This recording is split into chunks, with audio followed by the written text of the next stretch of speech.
One come all, those short, those tall.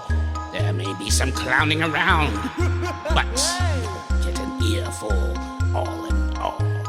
No need for waivers, no need for saviors. Don't be frightened, do not hide. Enter now and enjoy the ride. So step right up, those far and near. The attraction is set. It's yeah for fear.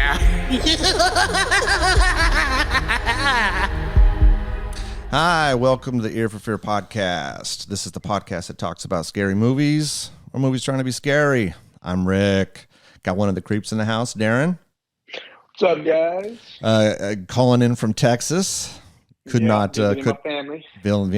family. And I got a special guest in the house, Mr. Danny Snider. How you doing, buddy? Doing good, man. I'm happy to be here. Yeah, man. I'm glad we've wanted to get you out for a while, and it finally happened. I know, man. I've been listening to podcasts for pretty much as long as I've known you. So yeah, really excited. Glad to have you, man.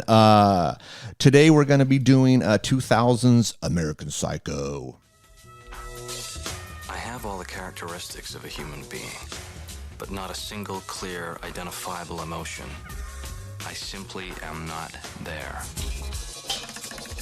All right, man. So you recommended this, Danny. I figured we're going to have you out. You know, tell us what movie you want to do, and you chose one of the hardest damn ones we've had. What was not going to make it easy on you? No, man, you guys, I haven't seen this movie in so long, and I just forgot how deep this movie is. Like, I'm thinking, oh, this is going to be a breeze. It's whatever, American Psycho, right? And I watched this thing about a few days ago, and I'm like, oh my God. Yeah. I'm like, I don't know if I'm going to be able to pull this one out. I was telling Darren, I was like, I'm nervous about this one because I'd watched it. I bought it last year and I'd watched it last year and I hadn't seen it in a bit. And then when you recommended it, I'm like, yeah, it's a great movie. And I'm like, damn, there's so many layers to this. And I was definitely like, ah, shit, are we going to do this justice? You know, but then at the same time, I'm like, well, I'm curious to see all of our interpretations of what we think happened. And if we're on the same page, or are we just like, all of us are like, no, you're crazy. Oh, no, you're crazy. Or Patrick's crazy. Well, we all know that by now. We do know that, yeah. So I guess I'll do a quick synopsis. Let's see. A wealthy New York City investment banker hides his alternate psychopathic ego from his coworkers and friends as he delves deeper into his violent, self-indulgent fantasies, and that's American Psycho, starring Christian Bale, which. Christian Bale's phenomenal. I know he had that situation years ago where he bitched someone out on a set, and I think everyone remembers that. But the dude is a phenomenal actor. It's like, I don't know. It's those types of... Go ahead, Darren. Yeah. You know, Rick. But since then, Will Smith slapped the shit out of Chris Rock, and so I think that everyone's given. Yeah. They're like, what Christian Bale incident? Yeah. Yeah.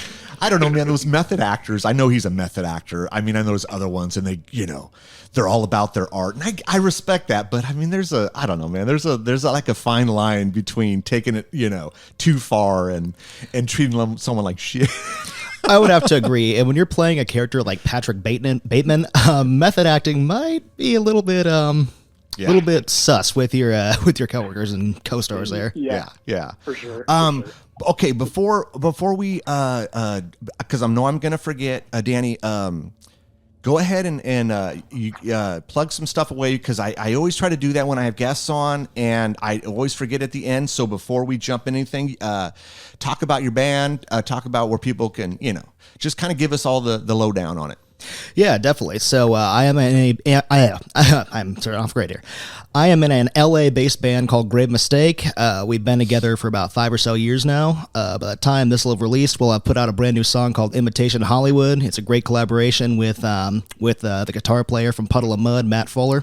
All right. That's nice. And it's probably, out of my entire catalog that I have, my favorite song we put out, so be sure to check it out. Imitation, I like that. Yeah, I like it. Yeah, so if you go to our website, gravemistakeband.com, that will take you to all of our social media, anywhere you can listen to our music, etc. So. Yeah, all right, everyone check that out. When the episode comes out, you need to go check out Grave Mistake. Yeah, I'm looking forward to that. I just wrote it down.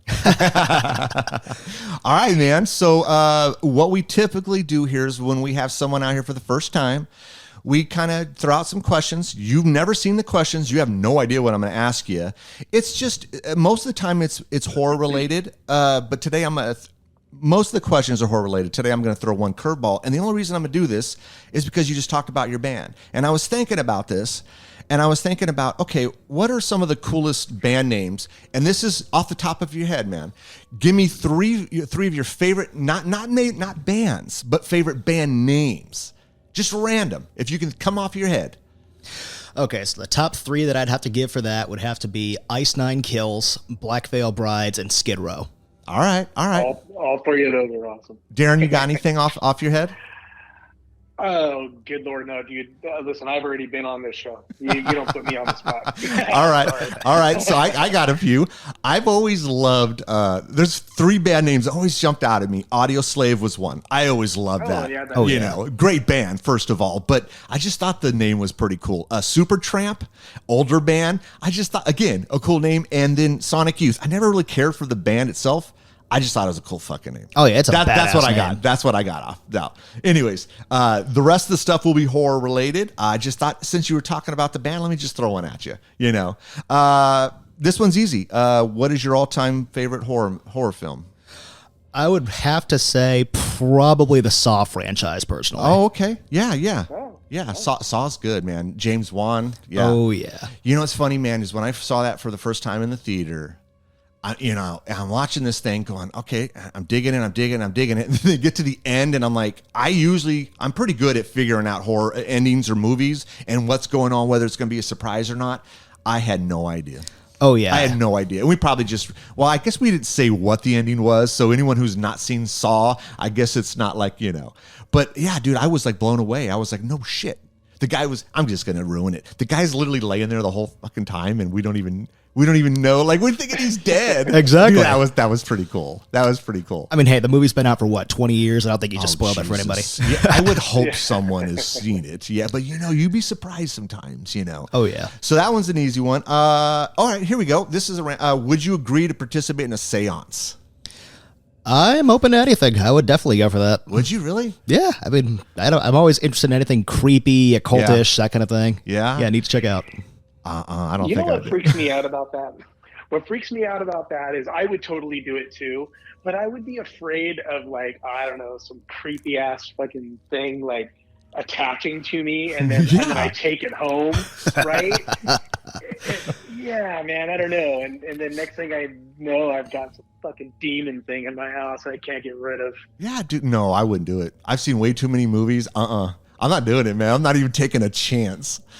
No. Especially bust out Latin and they're doing a seance in Latin. I'm like, oh no, I'm out. I'll see you guys. Yeah, as long as we don't bust into Evil Dead territory, I'm cool with that. But They pull out some book and with skin and they're like reading from it. that's what I've seen this movie. I'm out. I'm gone. Oh, no kidding. Now, let me ask you this. If you would do a seance, do you believe in ghosts? I'm definitely not denying it, but yeah. I've never really been a believer in that kind of thing. No, never? Nah. No. Darren, you don't believe in ghosts, do you? No, I do. I don't like to put labels on things. I mean, I don't like to. I know that the ghost is the classic definition of what we're talking about here, but I don't really like to put a label on it. I just like to say that I do believe that when we go, the energy transforms and moves on to something else. But sometimes I think. Sorry to go in the weeds on this, but you asked for it. Yeah. You asked. Oh no, absolutely, yeah. Okay, sometimes I feel like a lot of what we would air quotes consider ghost is more like imprints. It's like some violent act happened in a space. Maybe let's say it's a house or a building or whatever.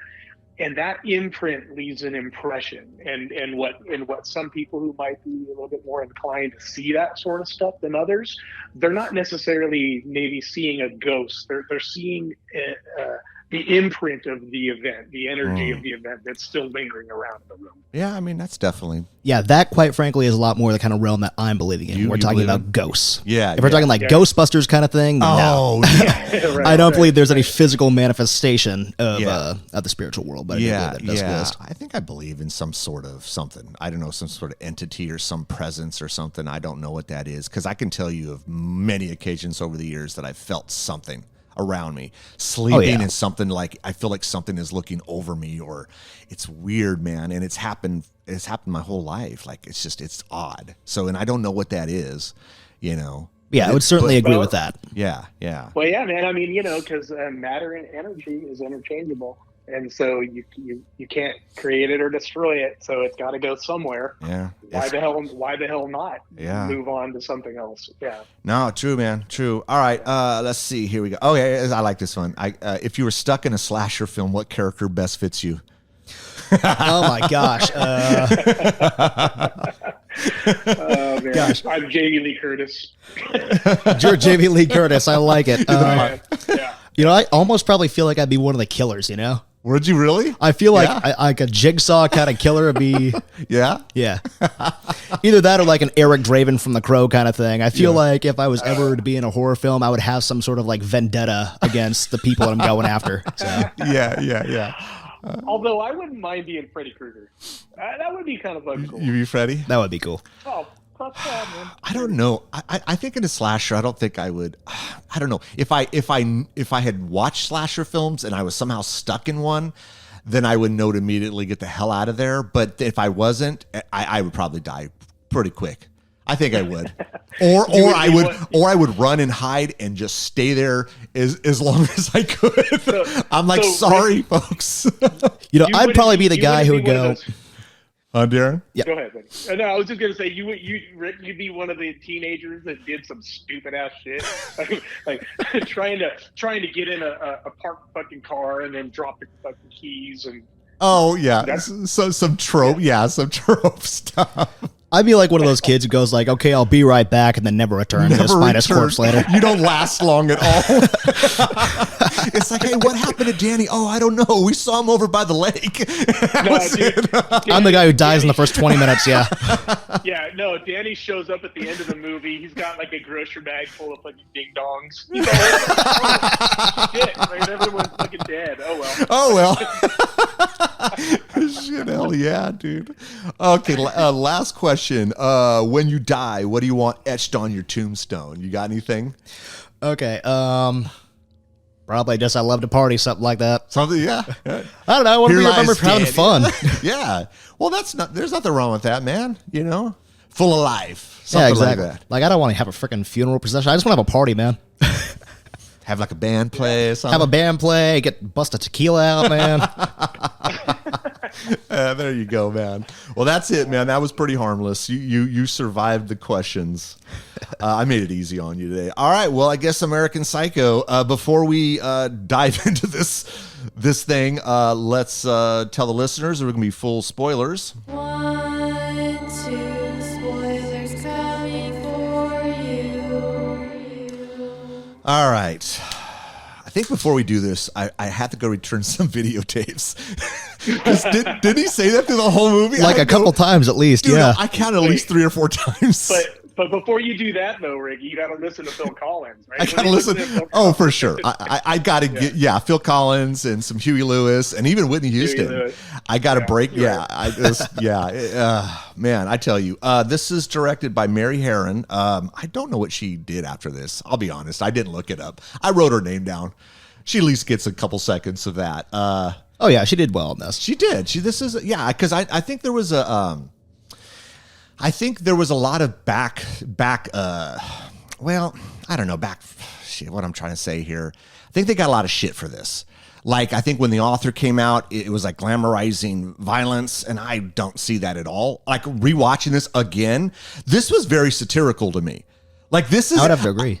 Right? I mean, when I watched it originally, I'm like, okay, this is kind of... And then I watched it last year. Now, mind you, when I watched it last year, I watched it just for entertainment purposes. When I watch it for the podcast, it's very different. Mm-hmm. And I'm like...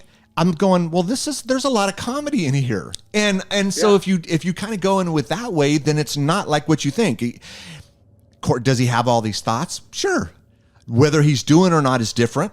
I think, and then we'll get into that, but this is I think this is a jab at consumerism. Definitely a man's ego, because it's all about the men in this. You know, they basically disregard all the women, right, in this film. Yeah, it's the excesses of the '80s. Yeah. You know, I mean, it really is the quintessential. Just if you can picture like the full-on '80s excess, like everything. You know, egotism, narcissism, self-absorption. Yeah, Money. it's just completely purporting the yuppie stereotype of the 80s. Pretty much. And that 80 was like that. The 80s were like that. It was all about money and greed and I need this and I need that and I need more of it than the next person. Because that's what this movie is, right? Absolutely. I mean, boiled down to the damn business card. Exactly. They're competing for the best card. business card of all things. And You kidding all me? look And the what was same. so funny was that like business cards were not all that dissimilar from each other. They really But weren't. only somebody with his kind of obsessive compulsive issues would even focus on something like that. And it was just hilarious. I love the business card. Oh my God. And then when I think it was Lewis, after they did like their little spiel, in the one, I think, conference room, and you never see them working at all through the whole film. Oh, no. Like they never ever work. Never. Never. It's just about like what restaurant can we get into and let's meet up for drinks, and that's really what it was about. Did they have a good bathroom to do cocaine in? That's right. And so it's just it was just interesting, man. I mean, I don't know. So I mean, it's weird with this because I guess let's run through the characters really fast, and I'm not going to hit on everyone. Obviously, Patrick is Christian Bale. Evelyn, which is, I don't even know it. She's supposed to be his girlfriend / fiance. Something like that. I just feel like the way he's wired and the way he is, I think there's a scene towards the end. He goes, "I just really don't care about you or have no feelings for you. Like it's just whatever for me." Like, I feel like he's dating her just so that he can have the label of having a steady girlfriend and like give off this illusion of being a normal person. That's exactly it. Because at the beginning he says something like they're in a car, right? I think, and they're a taxi and they're going to dinner, and he's got his headphones on, and she's talking about like wedding plans, and he takes off the earphones and he says something like, I just want to fit in. That's all he said was, I want to fit in. If you really think about it, you really pay attention the first 5 minutes of the film, it really kind of tells you everything. It's literally just him trying to prove to everybody that he is a normal person. Talk about his morning routine, how he exercises every day, just trying to look like an ordinary person as best he can. And that's what sociopaths or fucking, I don't know, maybe psychos, serial killers, they just try to blend in, right? Exactly. And that's what he's trying to do. But it's funny. It's like sometimes during the film, it's like he says stuff and it's like, okay, is he saying this really? And people are just so, again, self-absorbed. They're on their own little world and they're not really hearing him. Like, is he really saying these things or is he not saying these things? Is this stuff he's making up in his head? Exactly, like the dry cleaner scene where he's like trying to get the stains out of his sheets and he's threatening to murder the people at the store. They're just not fazed by it at all. At all. Yeah. It's stuff like that throughout this movie that really led to my ultimate take on it. Like when he murdered oh God, what's the guy? Paul Allen. Yeah, Paul Allen. Oh, Paul Allen. There you go. So he murders him, and then the next scene is he's dragging him down, and there's like a big blood stain, trailing behind him, and the night guardsman's just all like, "Oh, hey, what's up, man?" They just don't notice at all. Not at all. Yeah, but don't again, notice at all. But again, as you and think, then also he throws him in the trunk. And I believe right when he threw him in the trunk, the trunk is still open. Yeah, that's when Lewis and that woman pull up. Yeah. Yeah, they don't even skip a beat. They're just oblivious. They're like, oh, and in fact, I think they actually ask him, oh, is that a new handbag or a new? Yeah. Lewis likes the bag. Where did you get that? But Darren, could it simply be because you're talking about all these again? They're just so absorbed with what they got going on, right? that they're just they don't care. They like if you work in this if you're a doorman or whatever, security person. I think this was a doorman.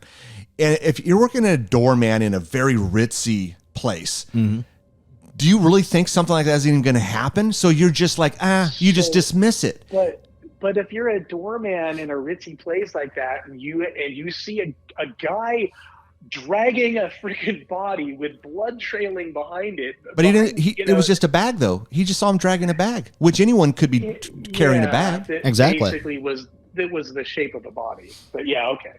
I don't know, man. I'm just. The thing is, I don't know. I'm not quite sure. Like, I truly believe. Well, go ahead. I'll tell you what, Rick, then that would be a good time. I'm going to tell you what I ultimately think this movie was trying to get across. Now, I understand that. I think the book. I don't remember who wrote this book originally, but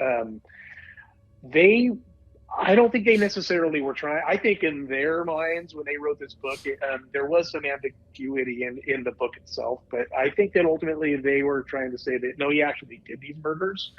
But my take on this, especially the movie of it, is this is the birth of a serial killer is what we're witnessing here. I don't think he actually did the murders. I think that he fantasized all of this, and I think that this was the precursor to him becoming a serial killer. Okay. I mean, I guess if we're going there, I partially agree and I partially disagree with you. I actually do think he committed murders. I just don't know which ones he did. I actually believe he killed Paul Allen. I want to know why is because throughout this whole film, no one remembers who the hell each other are. I mean, he's either what was the one guy? He explains the one guy, and then he says, "I have a better haircut" near the beginning. What was his name? Like Marcus or something like that. Yeah, it was like Marcus Haver something, whatever. Something, Harris Strand or something like that. Strand, something like that. Harris, something Strand. Because Paul Allen thinks he's that guy, right? Well, throughout the whole film, no one remembers anyone. If you remember, like the very beginning of the film, they're at some restaurant and they're looking around. They're like, "Hey, is that whatever Ed Smith?" And they're not quite sure. And they go, "Oh, Paul Allen's in the room next door," but they're not sure. Exactly. No one seems to know anyone's names. Again, self-absorption. It's all about themselves. I think he truly did kill Paul Allen, and then. When they were, Willem Dafoe's character, what was his name? Donald, I think Detective Donald something or another. Yeah, Detective Kimball, Yeah, he's doing the investigation. That I believe that is a thing. And then when we get to, I want to get to the end right now, but I mean, when the attorney goes, "Well, I had lunch or dinner with him twice in London." But again, that might not have been Paul Allen he was eating with. Exactly, because they always get everyone confused. I think he did kill Paul. I do.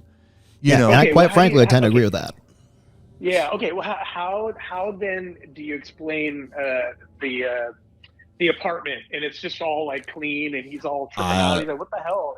You know what I chalk that up to? I chalk that up to money and greed. You have a real estate person that's trying to make a buck. And you think they're hiding it? Absolutely. Why else would she say, "Don't make any trouble, don't come back"? Exactly. Yeah. Okay. All right. What do you think, Danny? I would tend to agree. Yeah. Because who knows, maybe the detective had come by there before. The detective that was investigating Paul Allen's disappearance could well have been in that apartment before. Yeah. So then let me ask you this. Do you guys think that is the murdering only Paul Allen, or did he murder even all those other girls? And I think he may have murdered other people. I just don't know if he's all the ones that we like the chainsaw one. I'm not sure. Like that one just seems too improbable simply for the fact that girl was banging on every single door in the apartment on the way down and not a single person responded. So I believe that the murder of those two girls that he was with was not actually factual. Yeah, that's what I think too. I agree. Yeah. Like I think it could have just been other random prostitutes, Yeah, it could have been. What about the homeless person? I think so. I think he did. I think he did kill the homeless person and unfortunately the dog. I don't know why the dog would do anything. And I would believe that one too, since it was so early on in the movie, and killing a homeless person not associated with like his business or anything high up in society would have been fairly inconsequential for him. Yeah. Yeah. I found interesting is when they're sitting at the restaurant and they're talking about like, okay, well, what would you do to save, and he goes on this like spiel about saving the world from this and that, homelessness. And he lists off like 10 different things, like something you would almost find in like a book, like exactly in some user's guides to fit in, or something like that. And then he goes and kills the homeless man. And then there's a scene at the end when there's that clip of Reagan on the TV. Yep, and exactly. And it was like I think it was the Iran-Contra affair. And then his coworker turns to him and he goes, "Hey, what do you think about that?" And he goes, "Whatever." So all this shit that he spews early on, he doesn't believe in any of that. None of that. He's trying to fit in. Exactly. He's just trying to look like a normal, sane person. He's trying to portray himself as being better than all of his coworkers, colleagues, etc. Yeah. So. Yeah. So yeah, I don't know, Darren. I mean, I can't say I'm 100% right on this, but that's just my kind of feeling on it. Like I feel some of it was some of it was in his head. Go ahead. Yeah. There's just a lot of moments in this movie that are deliberately vague or grandiose. Like toward the end, when he thinks he's going to get caught. And there's like the helicopters and police cars, and he pulls the gun out, right? It's just a handgun. I think it's like a 9mm. And he's shooting it, and all of a sudden the cop car explodes, and he actually looks at the gun and is like, "What the fuck?" Yeah, exactly. And so it makes me really feel like a lot of this crap was in his head. I don't know. I think I just don't know how much of it. Like I agree though. I think there was. I don't know, let's call it just 50-50. Maybe 50% was in his head and the other 50 was he was actually acting on. That's kind of what kind of the impression I got, because the dude was nutty, man. Like, he would just lose his shit over the smallest things. The cards we were talking about, Yeah, and he was on medication. He was on medication. I thought that was the most generic bottle I've ever seen in my life. It just had his name and prescription. I'm like, okay, what was he taking? Like, was he taking some sort of like, I don't know, some sort of something to kind, I don't know. Was he a schizo? Was he, what the hell did the doctor diagnose him with? I would probably guess schizophrenia at that point, just because he's very clearly seeing and hearing things that are not there, that are not present. So, yeah, it's tough, man. I don't know for sure, but I think it's a damn good guess. That's what's happening here. Because if you have all these thoughts going on in your head, sometimes you act on them, sometimes you don't.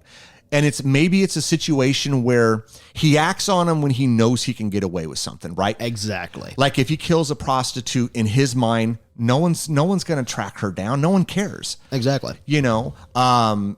Paul Allen, I think, was a little different. I think, obviously Paul Allen had family and friends, and he had this, his family was hired the investigator. So it could have been a situation where he was doing all these other murders, and then it just snapped, and he was like, okay, let me try this. I'm not sure. I don't know. Yeah. An interesting thing also was, when his secretary went through his drawer, and then she found his calendar, and she's going through it, and it was just interesting because at first, it just seemed like a normal calendar with stuff written on it, and then as she starts turning the pages, there's maybe an occasional strange drawing, but maybe not a horrible drawing. But then she keeps going, and then it just progressively gets worse and worse and worse. And I kind of feel like that calendar sort of mirrored the movie in a way, because we have to assume that maybe in the beginning he was taking his medication. And then as the movie, unfolded, maybe he stopped taking his meds, and then toward the end there, it just all devolved into this mess of a schizophrenic moment, You know what I'm saying? Yeah. And I think that calendar sort of reflected that a little bit. Everything seemed just chill in the beginning when she was thumbing through the calendar. Everything was just like a regular to-do list, and and then just over time, each page started to get like weirder and weirder. I think you probably are onto something there. I think that was probably. What do you think, Dan? Yeah, and then another thing that I noticed throughout the movie that kind of mirrors that same thing is if you watch the very beginning of the movie, he's consistently asking his girlfriend if she's still taking your lithium. Are you still taking your lithium? You still taking your lithium? Yes. And as the movie progresses, it gets to the point where he's not asking her at all. And I think that's kind of mirroring his own experience of getting off his meds and slowly spiraling more and more into madness. Interesting. Yeah. Yeah, he was. Yeah. I forget what. That was the one he was having an affair with, huh? I forget her name. Because I think Reese Witherspoon was his whatever quote unquote girlfriend, but he was having an affair with Lewis's girlfriend. I don't remember if I put her name down. Do you guys find it interesting that so his secretary, her name was Jean? Jean, yeah. Yes. So do you guys find it interesting that when it came to like anybody he didn't know, like say those prostitutes, oh whatever. I mean, he's gonna throw a chainsaw down a stairwell, you know. Yeah. But when it came to her though, he actually warned her. Yeah. You know what I mean? And He did. so I think that there was some level there. I think that he, at least when it came to her, he you know, maybe some sort of humanity kicked in there, because well, otherwise, why else would he do that? Like, why wouldn't he treat her just like any other? You know what's funny is I was trying to find some sort of correlation with who he would kill and who he wouldn't, and I felt and I honestly my theory kind of went out the window, because I was like, Mary, he was sitting with her. And he was asking her questions, and she was like, you know, he asked her something about, are you happy where your life is, and blah, blah, blah. And she said, you know, I thought about going back to school, you know, but then she threw out the word growth, and you could tell that resonated with him. And he was getting in his closet, and he was looking, and then as soon as she said growth, it's almost like he thought, like, okay, he had a second thought about doing anything, right? And then when she didn't know who Ted Bundy was, that seemed to bother him a little bit. So I was like, well, is it a kind of like a status thing? Like if he thinks you're, you know, if you're better than him, or let's say smarter than him, does he act a certain way? But I don't know. I don't know. Again, I can't really substantiate that theory. It's just something I was thinking about when he was having that conversation with her. And I would kind of tend to agree with that, because if you look at it, his motive behind killing Paul Allen in the first place was that on every single societal level, Paul Allen was superior to Patrick Bateman. Yeah. So realistically, killing him was his ticket to going up another step on the ladder there. Yeah. And I mean, he did, because the cards were better. I didn't think his apartments were better. I actually like Patrick Bateman's apartment. I would have better. to agree. But yeah, he couldn't get a reservation at Dorsia. Paul Allen could anytime that he wanted to. Right. But this is the thing. I forgot about the reservations. Dorsey. And then as he's killing him, he's screaming, "Try getting a reservation at Dorsia now!" Yeah. But everyone lies so much in this like all these characters, they lie so much. It's like, okay, well, was Paul Allen really, could he just call and get a reservation anytime he wanted? They seem to just lie about shit and make stuff, you know. I don't know. And maybe Paul was one of these guys that could, you know. I don't know. I mean, because you know, they would like, okay, there's that scene where Patrick takes that woman, the one he's having an affair with, and she wants to go to a restaurant, but he can't get a reservation, right? Yeah. And she's so high and just looped out of her mind. They get to the restaurant and she goes, "Oh, this is," and you can see the name of It's the clearly menu. not Dorset. It's not. So it's like there's just so much lying and exaggeration going on in this film. So sometimes I just don't know, you know, because I mean, him himself, he's just a big lie. That's all he is. Exactly. He's a facade of what he thinks a normal person should be. So Yeah. Dude had some serious six-pack abs, though. Well, he did. What did he do? damn, 1,000 crunches a day. something to the extent of that, yeah. Oh my god. I kind of felt though that him going through his routine, like when he showers and he does his like moisturizing, I kind of felt like that mask was some sort of like, I don't, deep message to us. You know, him peeling off that mask was something or applying in the first place. Or Just putting it on. That could be a metaphor for him. Okay, this is the mask that I'm putting on for society. This is what the everyday world sees. Yeah. But that's not necessarily who he is. No, not at all. He is definitely a psycho. It's just how often can he hide it, you know? But it seems like because of the group that he hangs out with and the places that he goes, right? no one seems to give a shit. Like, I mean, wasn't there a scene in he was at that club and he was sitting there with his friends. I don't know who was it, Craig and maybe someone else. And those three blondes, they look like models, right? Yeah. And so he turns to the one model and he goes, hey, ask me a question. And she says something like, well, what do you do? And he says something about murders and executions. But she goes, you do murders and acquisitions. Right. People, they only hear, I think they only hear or see what they want to. Exactly. Because they're so full of themselves. Well, it could be what he wanted to say, but right? I mean, maybe that was what the point of that was that he actually said mergers and acquisitions, but in his mind, he wanted to say murders and executions. I don't think so. Right? No, I don't think so. No, I think his whole you think he said murders and executions? Yeah, I do. And she just heard mergers and acquisitions. I think so. Yeah. And I would kind of tend to disagree with that just because the entire point of view of the movie is from within Patrick Bateman's head. So I believe that in situations like that, if he's saying like murders and executions, we are like viewing what is going on inside of Patrick Bateman's mind versus what's actually happening in the real world. So you think in actuality, he said mergers and acquisitions. I do believe But in that. his head, he's like, Because that girl was reasonably sober that he was speaking to. So she would have understood if he had actually said murders and executions, and she would have reacted appropriately to that.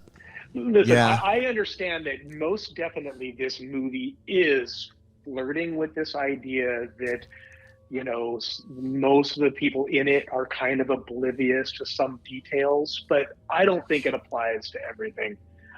She was reasonably, you know, she wasn't wasted out of her mind. No, and she seemed fairly smart. Like I think the stigma that models have is they're just airheads, and that's not true. Exactly. And so she seemed to be very, you know, okay, then let me ask you this. Do you think he chopped her head off and that was her head in the fridge?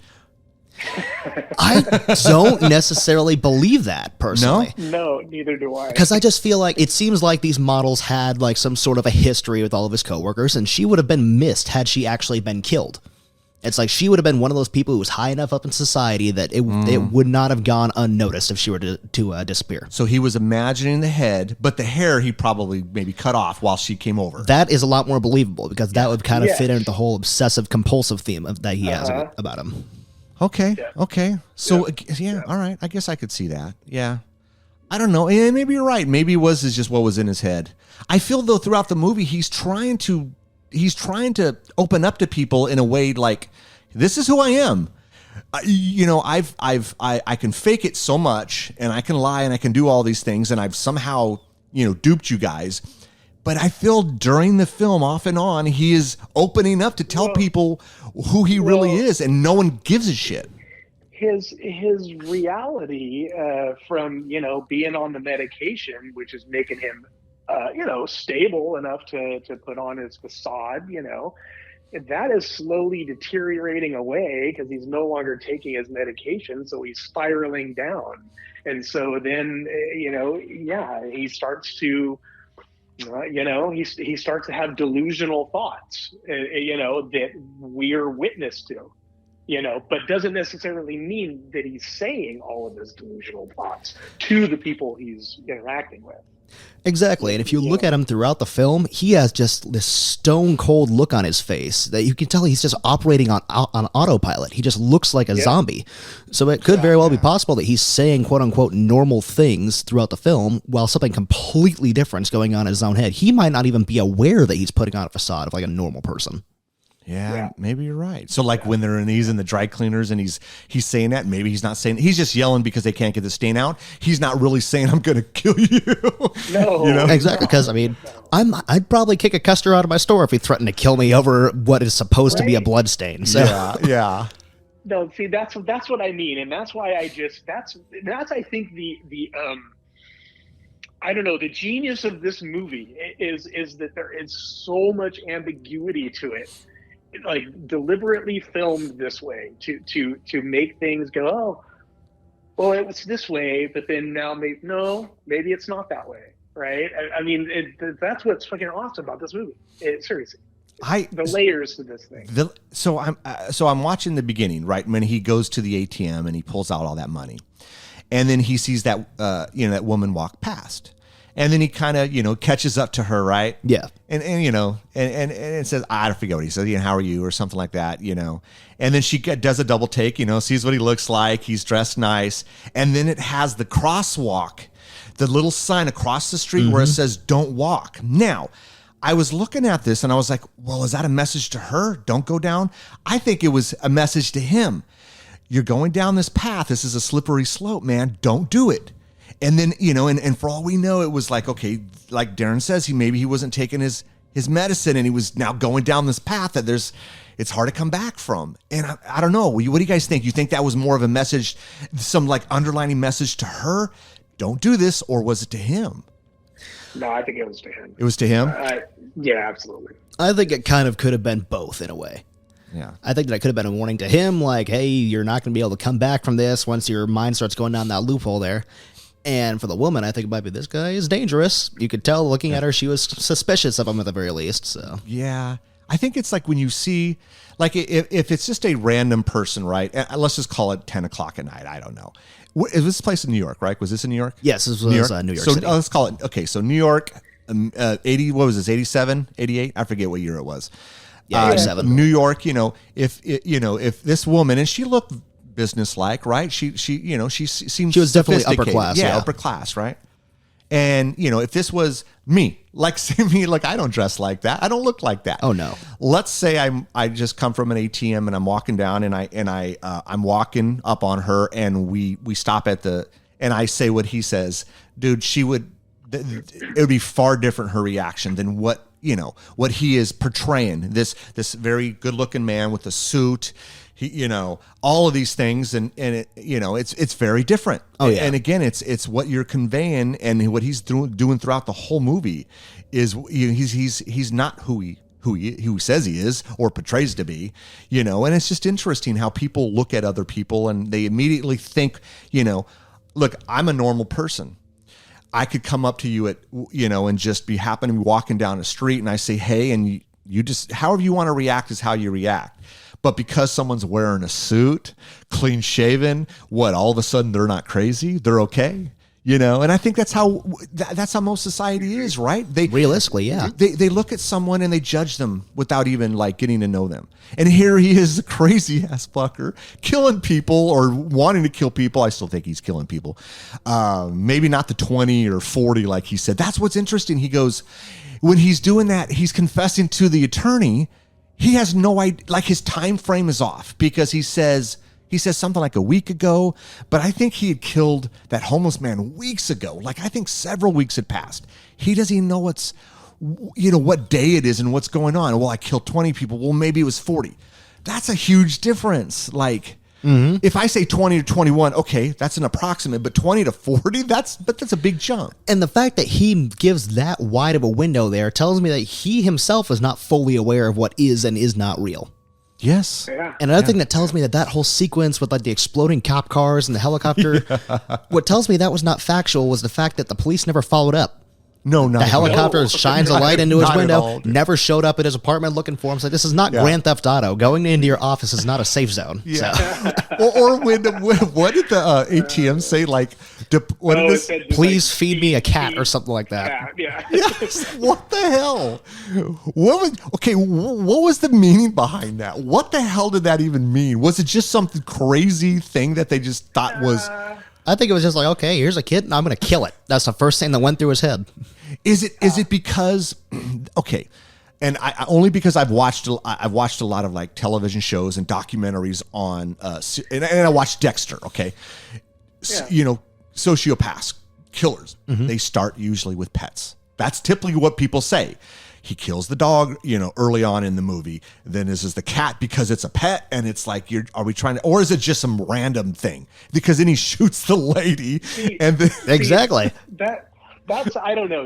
That's kind of so what you just touched on, Rick. That is one of the reasons that led me to this ultimate conclusion that I'm not 100% sure he actually killed anybody. I just felt like that it was.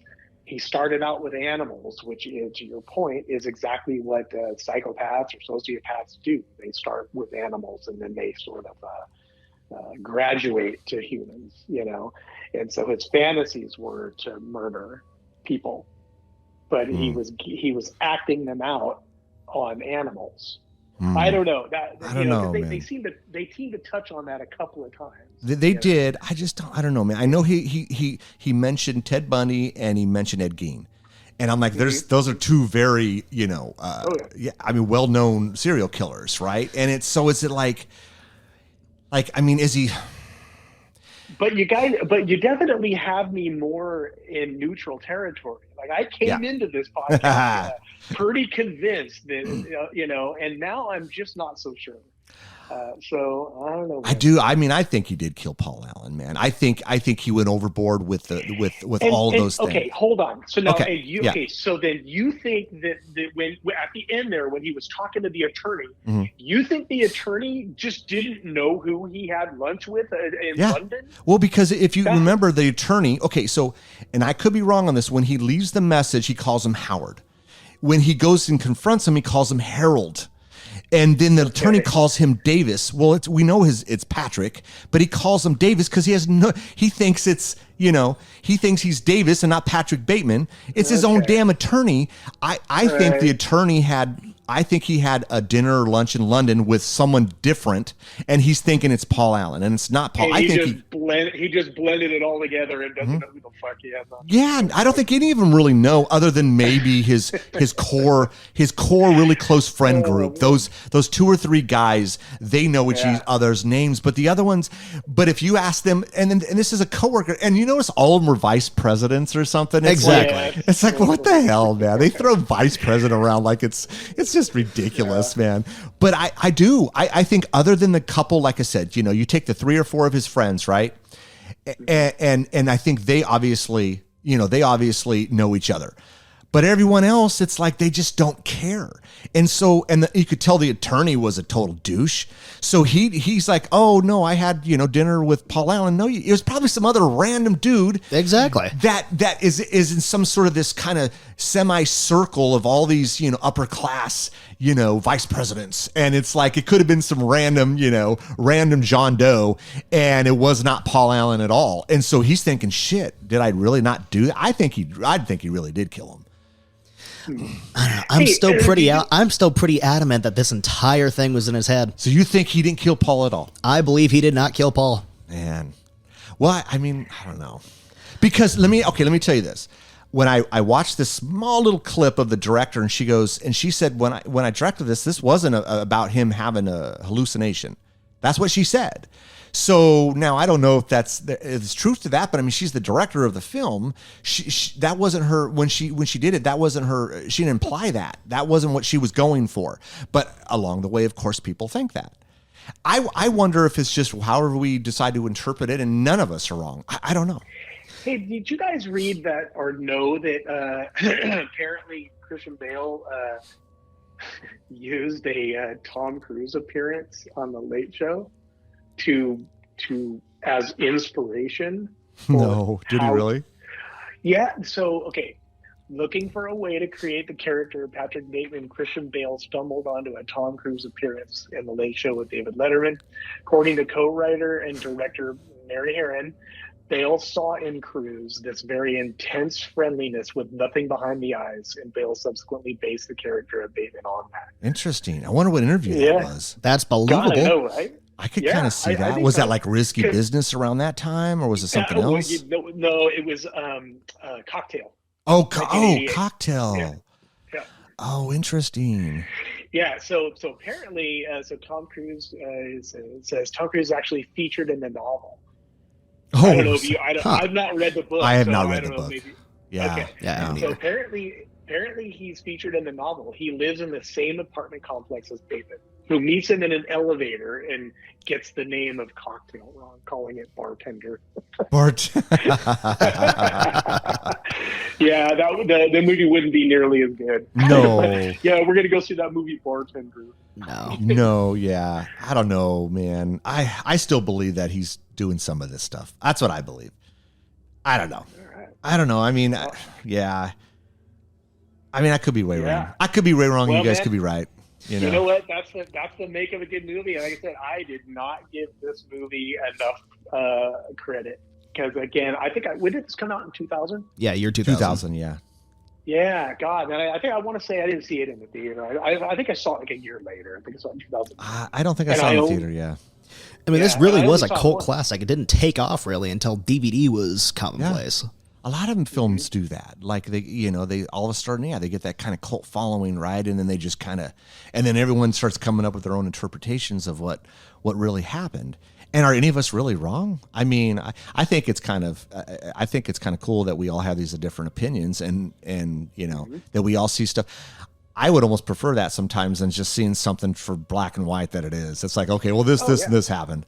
Well, these kinds of movies are right up my alley. I love that stuff. I don't like it when something's just so black and white, because I mean, there's a time and a place for that. I mean, some of those 80s slasher movies, they're just straightforward.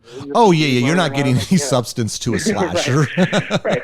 And so you get into a certain headspace in with those movies. So those are you just put yourself on autopilot, sort of. Cool. Oh, I want to see a cool murder scene. But movies like this are very psychological, and those tend to get to me more. Like they get under my skin and kind of make me feel more creeped out.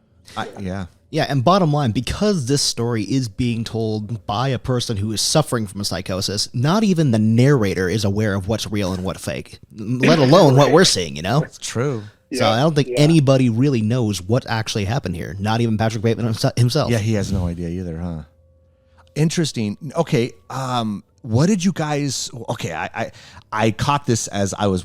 Because rewatching it this morning, I actually really enjoyed it more watching it today for the podcast, because I looked at it differently. I felt like, okay, yes, this is... I guess we could classify it as a horror film, and there's other genres you could probably throw it under, right? But I felt it was more of a comedy than I had seen before. Like I found myself, there was the part when, after the ATM incident, right?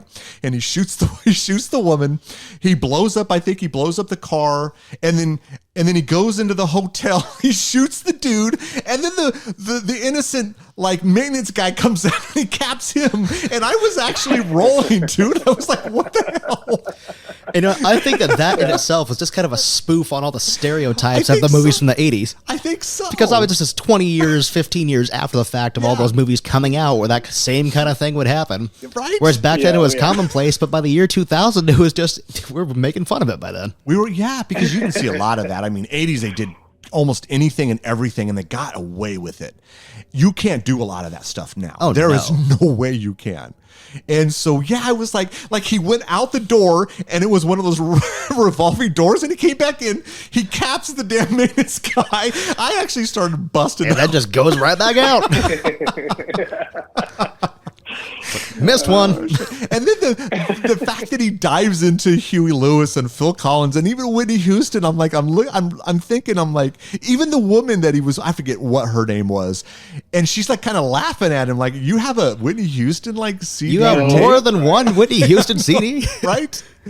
And so, I think there's a lot of underlying comedy going on here. And I think if you watch it for the first time, you don't get it. Oh, no. You have to watch this multiple times to kind of really get it. And then you appreciate it more, that, at least for me. Now, what did you guys think at the end when he's sitting in the chair and he kind of feels some sort of relief, right? And then there's a pan on the door and it says, "This is not an exit," because that's intentional. Mm-hmm. Do you think, this is just my opinion, do you think it was okay, this is not your time to let people know who you really are? Keep hiding it? Do not exit? I don't know. Thoughts? I mean, what do you guys think? I mean, overall, I'm kind of agreeing at that point. I mean, I just feel like he's just going to keep going on autopilot from where he is at that point from there. Yeah. I think that was kind of where he was realizing that none of that actually happened, and that as crazy as he may seem on the inside, on the outside, he's still portraying a good facade. Yeah. Well, and toward the end of the movie, he is choking down his meds again. So he was at the what didn't he say something about inside doesn't matter? I think there was a line, he goes, "The inside doesn't matter." You can, because in all the people that he hangs out with, right? Even in his eyes, in a sense, it's just what's on the outside, right? Again, Exactly. It comes back to money and material things, right? It's like, someone always wants more than the other person. It's like, what can I see? What is more visual to me, other than what's on the inside? And he's like, nah, doesn't seem to matter, So I'll just keep, kind of pushing it down, right? Exactly. And I don't know. That was kind of my opinion on because the shot was intentional. There was absolutely a message there, at least in my eyes. Why else would you stick him by that and then pan to that sign? Exactly. Yeah. I would definitely agree with that point. Yeah. Anything you guys want to touch, like any particular favorite scenes, lines, maybe something you didn't care for? Danny, anything anything you're like, or no, that was like, yeah, that was really cool. I mean, shoot. Nothing really comes to mind, man. I mean, Yeah. as many deep dives are in this movie, it does still stay pretty straightforward. It's just one scene to the next, to the next, to the next. There's not a whole lot of overlap with things that happen there. Yeah. Not a lot of callbacks. Yeah. Yeah. Yeah, man, Rick, I would say the same thing, dude. This movie, the pacing of this movie is outstanding. There was never a moment where, like a lull, where I wasn't entertained on some level, right? I mean, Yeah. It's like, if it wasn't some sort of satire or some kind of hilarious fucking moment, it was, chopping Paul Allen into fucking pieces, right? Or hyper focusing on the ridiculous details of those business cards. Oh my God, that cracked me up, dude. That was Dude, ridiculous. That was that's what I found so comedic. It was like they were all, other than the shade of the white. One was white or one was bone white or whatever my it was. God, They were the same literally all the color. same. And I think Lewis's, the only difference was he put his first name last. So it was like, whatever. I forget what it was, like Carruthers or something. Instead of putting Lewis Carruthers, he put Carruthers Lewis, and that was the only difference, other than like kind of a yellowy card. And I was like, I actually didn't like it. Eggshell white. Like eggshell white. Eggshell white, right? Hey, but didn't he? But wasn't he like crunching on that though? I mean, like, Oh, wasn't he, dude, that blew. God Yes. damn. It's like, why didn't I think of that? Yeah. Right. Because he went into the bathroom to like strangle Lewis, and of course Lewis thinks, no, hey, you're finally into me, right? That was a little uncomfortable for me. Okay. Thank you for even bringing that up, because that made me wonder if maybe that was about maybe some homosexual tendencies he was having. And that's possible too, because remember when Detective Donald came and he mentioned the Yale thing, and he goes, well, what do you mean by the Yale thing? And then he said, he said something about homosexual, so I wonder if that was deep down in him too, that maybe he was, something he wanted to kind of experiment with, but he couldn't get past that. Exactly, because obviously back in the 80s, and doing anything homosexual related would have been breaking from what's normally accepted in society, Yeah. So that would have definitely been taking down that facade that he was putting on there. Because he clearly sure. had no interest whatsoever in the woman he was dating, or quite frankly, in the prostitutes, and anybody. Any because- sort of women that he's been with, he had no interest in. It's true, because when he was having sex and taping them, he was just looking at himself and he was flexing. It wasn't even about the women.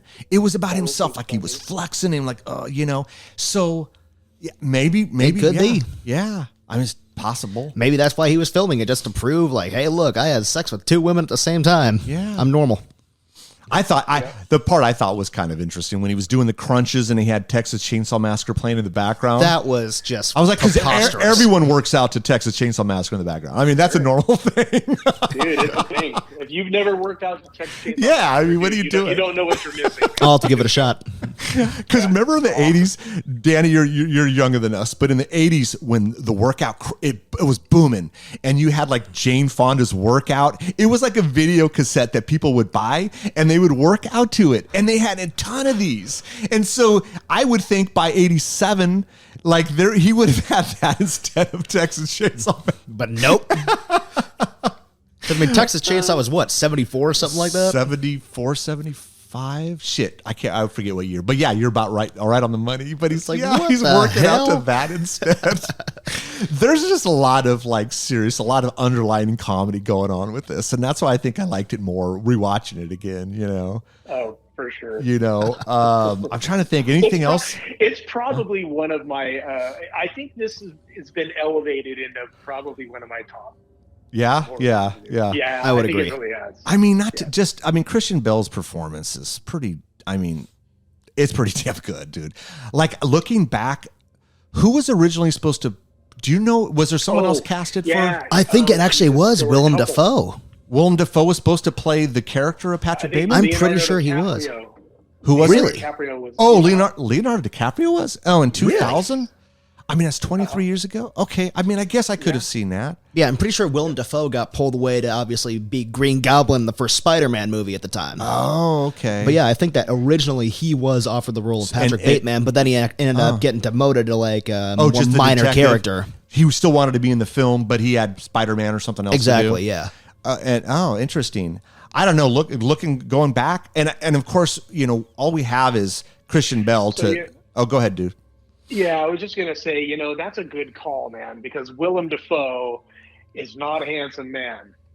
I'm just saying. I'm nothing against Willem Dafoe. No, but he's a if you're gonna phenomenal actor, but he's not. He's not. But if you're gonna depict a metrosexual '80s, young viral banker, type or investment, you're not gonna cast Willem Dafoe in that role. No. No, not at all. I don't know. Looking back, I just don't know who else could have played that character. Yeah, I mean, of course, we have him playing it, but it's like, who else could have done that then? I mean, I just and couldn't pulled picture it off. Like, I just don't know. I mean, yeah, in terms of people who are about the age that would have been able to portray Patrick Bateman, I don't think there was any other like A-list Hollywood stars that could have done this. Because you got to have the acting chops to pull this off. Oh yeah, and we know he does. Like, he's a damn good actor. I just don't know who else could have done it. I really don't. Like, I think that Christian Bale was the perfect choice to play Patrick Bateman. And I know they were like, I don't know if it was his agent or was like, don't do that. That's like, career suicide. And I would completely disagree. I think if anything, it probably jump-started his career. I would tend to agree because if you look at a lot of his success came after this movie came out. Absolutely, man. Yeah. So, I don't know. Darren, anything else you want to add? No, man. I think we hit on everything, stuff. man. I really do. Yeah. I think we kind of dived into what, all of us kind of what we were thinking and what we saw. Yeah. I still am. Okay, where my needle is now is I still am leaning to that. I just kind of think a lot of this, or most, if not all, was in his head. Maybe except for the animals. But I am way closer to the middle now. Like I think I'm at a place where I literally could not say definitively whether or not he did or did not murder people. Yeah. All right. Well, then I did my job today. No, I'm just kidding. You did your job, man. You did. Yeah. Other people are listening going, yeah, Rick is crazy. He was all in his head. The hell is he talking about? Anything else, Danny, you mention? Anything before we call it quits? I think that just about covers it. Again, I do believe that eventually Patrick Bateman does end up killing people, but this is just his origin story, basically. Like, this is so early in his descent to madness. I don't believe that he actually killed anybody in the events of this film. Wasn't there a part 2? There was a part 2, and I have very mixed opinions on it, but by that point, it was canonized that Patrick Bateman was an actual serial killer and had killed people. But part 2, I believe, took place in the early 2000s. So this was 15, 20 years down the line. It was confirmed Patrick Bateman was a serial killer. I never saw it. I briefly, Mila Kunis was in it, and William Shatner. Yeah, and Mila Kunis was actually the title character. It was kind of like the same format where it's being told from her point of view. Oh. And she's a college student actually trying to like join the FBI and study Patrick Bateman, like his whole case. And it starts off the movie with her, spoiler alert, actually killing Patrick Bateman. Is that right? Oh, shit. So she ends up killing Patrick Bateman, then she has like the same sort of... Who plays Patrick Bateman in the... I mean, because Christian Bale, I'm sure, did not come back for that. It's off screen. It's only in like the first 2 minutes. You just like see Patrick Bateman from the back. And then Mila Kunis' character as a child killing him, and that's all you see. He's mentioned plenty throughout the film, but... Interesting. Yeah, I never mean, saw it. a lot of people bash on that movie. It has a horrible Rotten Tomatoes rating, but I personally loved it. Really? I enjoyed part 2 almost as much as part 1. I thought it was a beautifully written film. Interesting. I may have to just check it out. Yeah. Yeah, I think I'm gonna have to do that too. Yeah, I mean, I'd be curious because I like Mila Kunis. William Shatner, I don't know why the hell he casted him in that. I don't know. And the biggest thing that sets part 2 apart from part 1 is that while Mila Kunis is crazy, she is aware of the fact that she's crazy. Ah. And she's a complete genius about it. Oh. Like, literally. Okay, now I'm interested. Okay, so now she I'm interested. is actually committing these murders, but she's very blatant about it, and she's telling the audience, yeah, I did that. But she's actually making a conscious effort to cover it up, cover her tracks. So she's a genius who's actually living on what Patrick Bateman wanted to do. Interesting. All right. Interesting. I may have to check that out now. I would definitely. For sure. Well, all right, man. Well, Danny, thanks for coming out, man. I'm glad you were able to finally get out here. Appreciate it a lot. Absolutely. I enjoyed it. Yeah, this is fun, man. All right, then I guess that'll do it for us. Darren, I'll chat with you later, man. Enjoy Texas. Yep. Thank you. All right, but we'll talk soon, and everyone take care. Bye-bye. All right. Have a good. You listened all the way to the end. We appreciate that. Don't forget to follow us on Instagram at Ear for Fear Podcast, Twitter at Ear for Fear, and subscribe to our YouTube channel at Ear for Fear Podcast. You can also check out our website, earforfear.com. There we list news and events. We're available on all the main platforms, so make sure you tell a friend. We hope you come back and get an earful.